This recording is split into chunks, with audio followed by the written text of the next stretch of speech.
that one.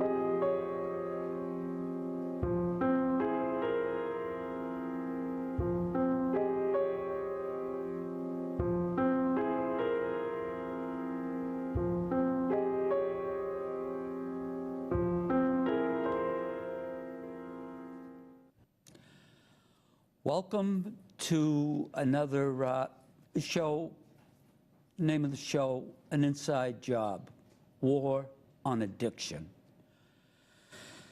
And these are my opinions, not AA, not NA. It's my opinions, but they were formed from experiences. And those experiences are 70 years on the planet and being surrounded by alcohol and drugs my whole life. So that's it. I want to thank LATV because they're really supportive, and we have some great conversations. And that's Jack and Carl and Jane and Robert. Plus, I'm sure a lot of other people. But this studio is just beautiful. I love it. And they're good to me, as I said. So it's a half-hour show or less. No editing, which means, live, which means no editing. It will be, it's not, I get that mixed up, and I'm going to leave it at that because I'm mixed up. It's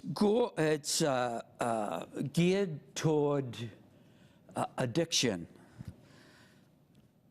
the epidemic, and also in the heading, it says war on addiction. It's the war on addiction, not the war on drugs, the war on addiction, because we're losing.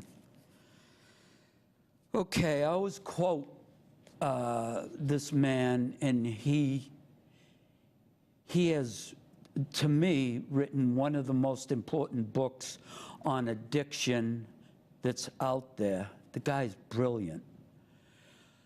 Dr. Gabor Mate, and he is up in Vancouver, downtown, east side, and he deals with hardcore addiction. So he says, quote, in the name of the book's The Realm of the Hungry Ghost. He said, it's, and he's talking about addiction, it's biological, chemical, neurological, physiological, medical, emotional, social, political, economical, and spiritual. And I believe every word of that.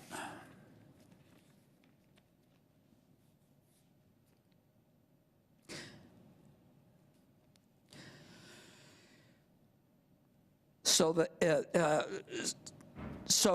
if that's so, I believe, and I believe it is, are we doing enough? My answer is no, emphatically no. Us as society, we as a society are failing. It's priorities. It's priorities. How are we taking our priorities? I've been, excuse me. Oh, I want to say the reason I'm a little mixed up is the person that was coming today didn't show up. The reason she didn't show up, and this is heroin, the reason she didn't show up is because she picked up her substance yesterday. I thought she had more sobriety. I see her on the meetings, and I knew it was going to be very powerful. But come to find out, she's really, really struggling with coming in to the halls of AA, going back out a month, coming back in 2 months, and I really don't know if my asking her to come on the show triggered something, and that's when that is the reason why she went back out. I can't do anything about that. I know that my asking her to come in would have been a very, very powerful show, because she just struggles so hard, and her life has been torment, just torment. So I hope to see her soon. If she comes back into the halls of AA, then she's got a good chance. And she has been doing that. And when she goes back out, it hasn't gotten her yet, you know? Just 4 days ago, now this is my, let's see, my son-in-law's sister's child, heroin, 22, died. And it's over and over and over again. It's heartbreaking to watch, and that is one of the reasons that I began this this show, is to do whatever help I can give. I'll give, because I'm just sick of it. I'm sick of somebody 2 seats away coming in, and in a week she's doing better, and I pull for them. I pull that they're gonna get better, and then I don't see them for 4 days, and they're dead. They're dead. The numbers that this disease is taking, it's just, let's see, where am I here?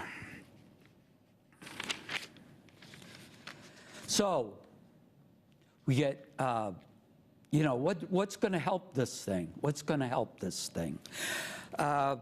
There's grants out there, state, Fed, and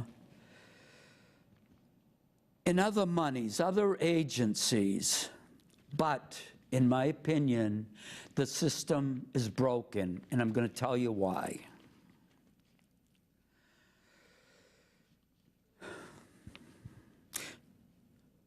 We have many people working in the trenches, okay? And by that I mean detox, short-term programs, long-term programs for them to be in, hospital people. It just goes on. And Carl asked me, how do you do it? And I'm not even in there. I did run a house for 6 years up in Gardner, Massachusetts, Veterans in Recovery. So it's a lot of my education on this thing. But I'm not doing it anymore, but I'm doing this. So those people in the trenches, they work hard, and they put up, they're able to keep their sanity with doing that. But it's not enough. It's not working. The system is broken. With all this money that we're spending, and I'm not talking about the programs, because we need those programs, but with all this money we're paying for the detoxes, in everything else that goes along with this. I believe we're throwing a lot of our money in the wrong direction because it's not working. With all this money and energy and time, we're getting success rate, and this is from a man that has been in this he is in the front, he was in the frontier, you know, former heroin addict, works at a great So I asked him, what's, 6 months, what's the percentage rate? And he said 15 to 20, and I think it's 15, and maybe less. Some of the costs, I got to find my place, excuse me.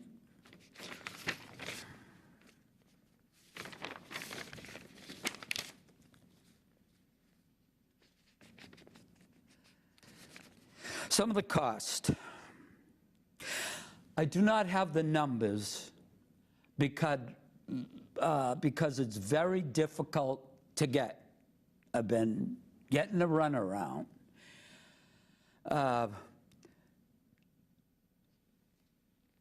But it's so costly, as I said, for, let's say, a person ODing, all right? What's that cost? Chief of police, chief of fire department in town. He's right in the center of this thing. Again, in the trenches with having to go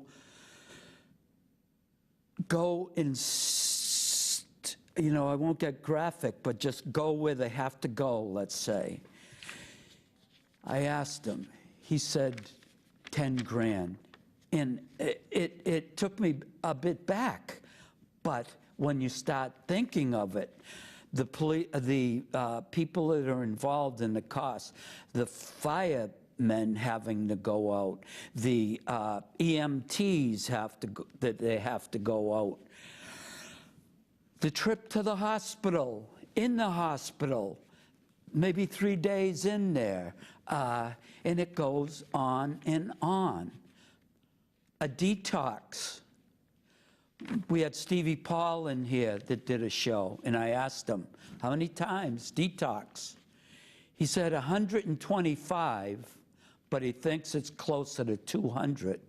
Just add up that money. Just add it up. We're throwing this money, all this money that we're losing from Stevie Paul, going in 125, why can't we spend that money trying to fix him? I have some ideas I have ideas, but also being educated of some of the things that would work, and I'll explain.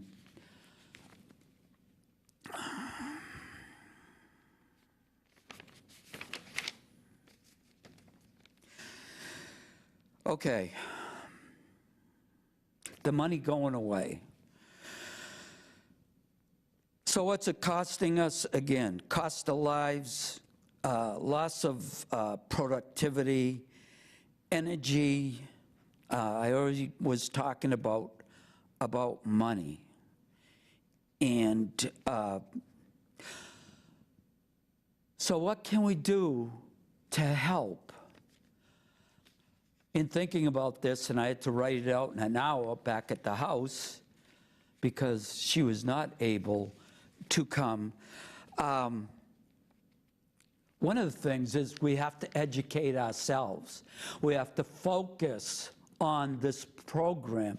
Yes, there are many problems in our society, but this epidemic is taking, I know, more people that we're losing in the war right now, and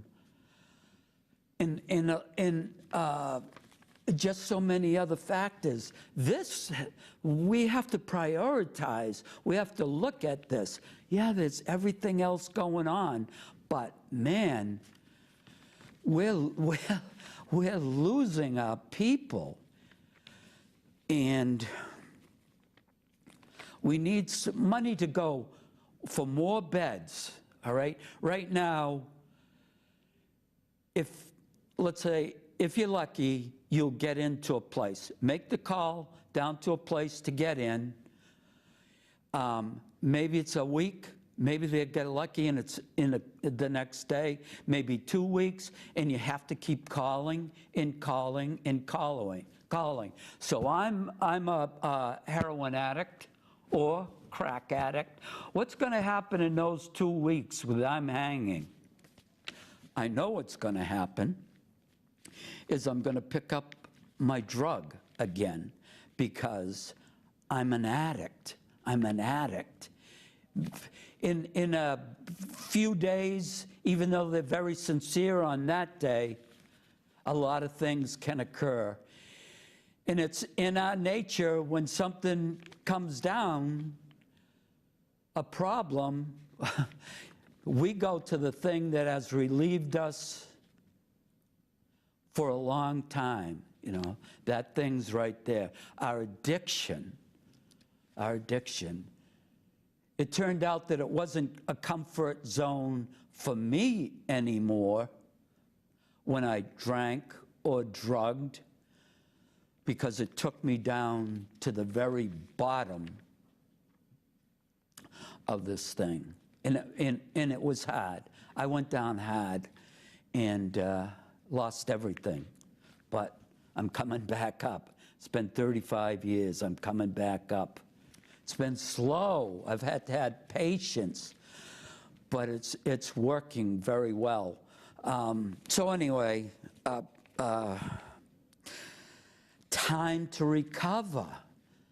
Not 3 days into a detox and then back out on the street again.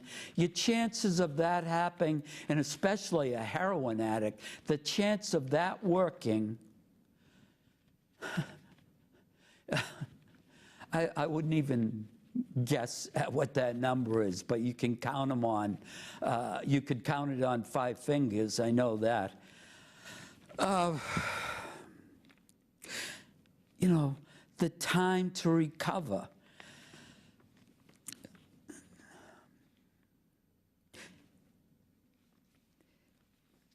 The drug addict, this is my experience, the drug addict especially, but the alcoholic. By society's standards, they are looked at, we are looked at, and I don't care how anybody looks at me. I'm happy. I'll tell the world. I'm on here. I'll tell the world, you know, of my whole story. I don't care. I'm sober.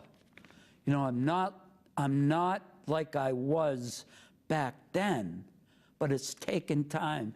For me, the way it went was a halfway, drying out for 31 days, halfway house for 6 months, and then I was able to get back to the hospital that I began, and I worked downstairs cooking for the people, and I lived upstairs. And, you know, I met so many addicts and drunks coming in the door, going out the door, attitudes coming in while they're there, attitudes going out, coming in on a gurney, never coming in on a gurney, or leaving and coming back in. You know, it just, and I know some of the problems that goes on. If I'm in recovery and I see that is what works. That is what works for the majority of people that I see, being in recovery. I'm not home alone, and when that problem comes down, okay, one example, at 9 years sober, the loss of my son, 22 years old. How much do you think I wanted to pick up a drink or a drug then? It was the most devastating thing that's ever happened to me in my life. But the people that are in recovery were sitting at my kitchen door, just sitting there. There was nothing to say, just sitting there, because I didn't want to hear anything. I was broken. I had lost my mind. And they were there, and I stayed sober. And thank God that that happened. So it was 2.5 years. 2.5 years insulated in AA. And that's what worked for me. That's what worked for me. And I think it can work for a lot of people. You know, back to what I was saying, I'm bouncing around here. But the addict, the alcoholic, is looked at by society in large as on a very low scale. And by many, it would be said, and yes, there's another OD and another OD. We have a scanner at the house, so we know the code, and there's another ID, another ID, another ID. OD, I'm sorry, I'm sorry.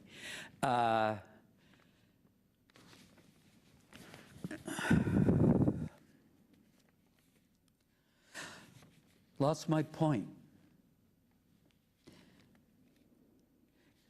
Mayor Dean Mazzarella, who's very active in this process, and we've had many, many long conversations. And after he came out of another funeral for a child, and he knew the parents, he knew the child, OD, he called me up, he said, we have to put on a committee and see how we can help the community with this thing. And so we're in the process of that. And he's right behind me. But anyway, one of the things he would like is a drug court.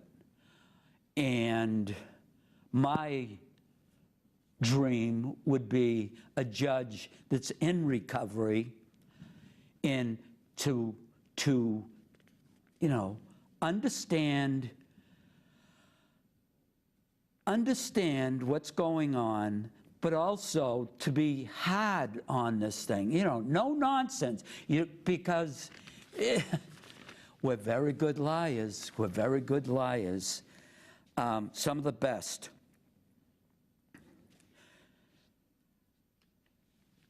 We, in my opinion, I have to keep saying that, we need a place, because we need a place where an addict can go with time to break this cycle.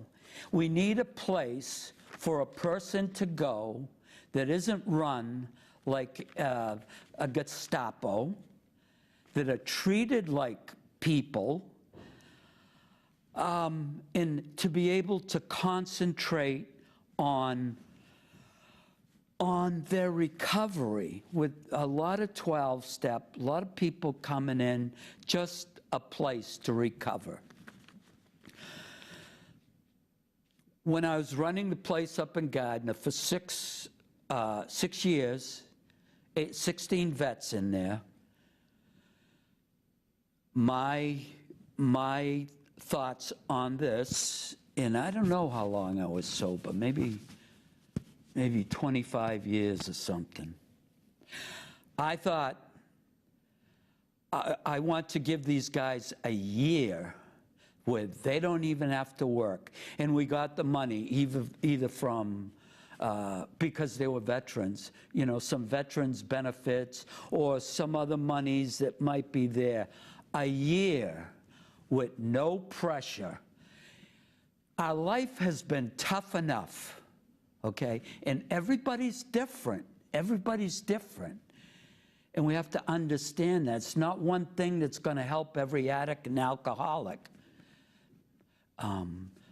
So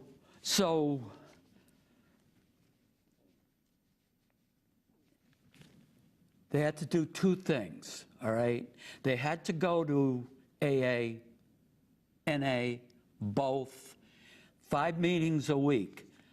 I wouldn't budge on that. They had to sign out, and I would check the list, because that was it. There was no No questions. I don't care. Get out of your bed and get down to a meeting. We even began a meeting, you know, where they could tumble out of bed and go to the meeting and eat and everything else. But still, it was like a wrestling match for some. Anyway, that's one. The other one is that they had to do their chore. All right, you know, sweep the bathroom, whatever. And that's it.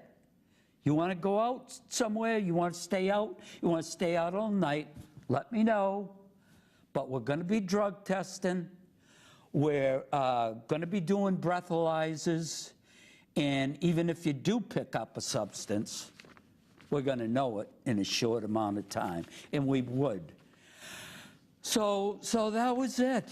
And I had some very high numbers of a success rate. But I think it could, you know, let's see, how do I want to say it? I think that if the money can come, instead of throwing it away on 125 detoxes, we can take, even if it's a part of that money, and throw it in a direction to work on this thing, grants in colleges. It goes on and on and on. But I had high numbers just with the way I was working it. And, you know, like 98% in a year not picking up a drug or a drink. 100%, 96%. You know, it worked. It was a dance. I call it, it's a dance, you know?